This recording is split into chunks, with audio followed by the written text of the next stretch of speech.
Iyi mpanuka yabaye ku isaha y'isa moya n'igice ushyira saa 2 za mu gitondo, aho umunyonzi wari utwaye vidange ku igare yaje gukubita umunyamaguru ari muri zebra crossing. Uyu munyonzi agahita yihonda hasi, vidange yaratwaye igahita imeneka mu muhanda. Mu rwego rwo gukumira impanuka zari guterwa n'iyi vidange rimaze kumeneka mu muhanda, polisi yahise ifata umwanzuro wo kuza gukoropa uyu muhanda ku bufatanye n'abaturage.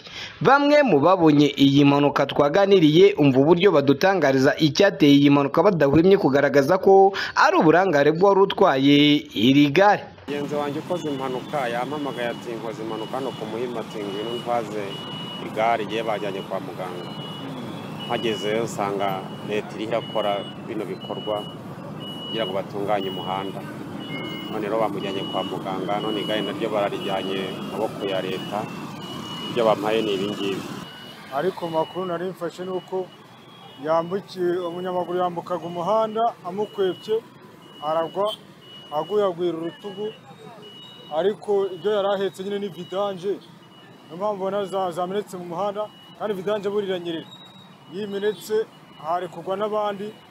Ikintu polisi bikoze ni ikintu cyiza cyane, kuko urabona nkawe cyangwa nk'undi ntabwo yabona ubushobozi bwo kugira bwo kuba yakoropa umuhanda gutya, cyangwa ibi ngibi babisigasire kugira ngo ntihagire abandi bahagwa. Aho umumotari yagonganye n'umunyonzi utwaye amajerekani y'amavuta ya vidange.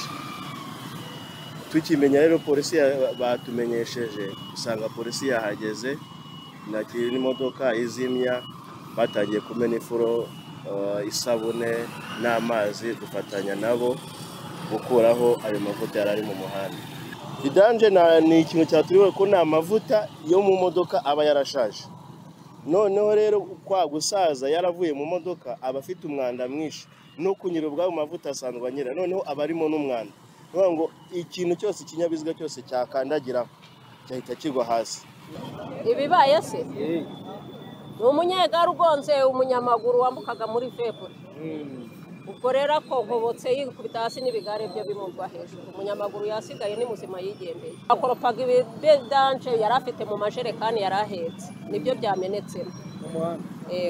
Gusa abaturage bakomeza bavuga ko baba ku isomo rikomeye cyane kuri polisi, ndetse polisi ikababereye n'urugero rwiza, dore ko yahise ifata umwanzuro wo kuza gukoropa umuhanda n'abaturage batari bahagera. Aribyo bavuga ko bashimira polisi byimazeyo.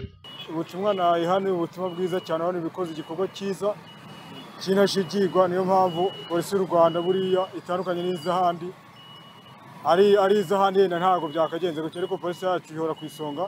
Igikorwa ibikoze ni cyiza cyane, turayishimiye, kandi ifatanyije n'umujyi wa Kigali byose isuku bibe ku isonga. Ibi bintu ni ibya mbere, kuko leta ni umubyeyi. Nk'ibi ngibi nyiri gukora kino gikorwa ntabwo yabona amafaranga yo kubyishyura. Ibi ngibi rero ni leta ibi bikoze kugira ngo irengere umuturage. Nicyo umuntu yayishimira cyane. Polisi y'u Rwanda ndayishimira cyane, kuko iyo itaza kuhaba ngo ihagoboke ihagerere ku gihe, ubu haba haguye imodoka nyinshi, haguye moto nyinshi, haguye amagare menshi, haguye abaturage benshi. Ariko yabaye ya mbere, yahageze mbere y'abandi bose, izana ibikoresho byose bishoboka kugira ngo umuturage w'umunyarwanda aze gutambuka muri kaburimbo nta mpamvu n'imwe yagira ituma agira impanuka. Polisi y'u Rwanda ndayishimira cyane ku bufatanye n'umujyi wa Kigali.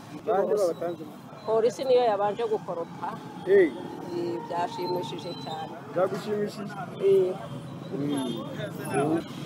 Polisi ndayemera cyane, ndanayishima cyane, kuko idufitiye akamaro kanini cyane. Mu bintu byose usanga polisi ari idufitiye akamaro, mu mutekano, mu kireba n'ibi byose ntabwo bije nibo bagiyemo n'amazi, nta n'uburusu bari bafite badutiye, ninjye wari uhari bakintiye, ndavuga nti ntabwo nakibona, ntacyo mfite hano.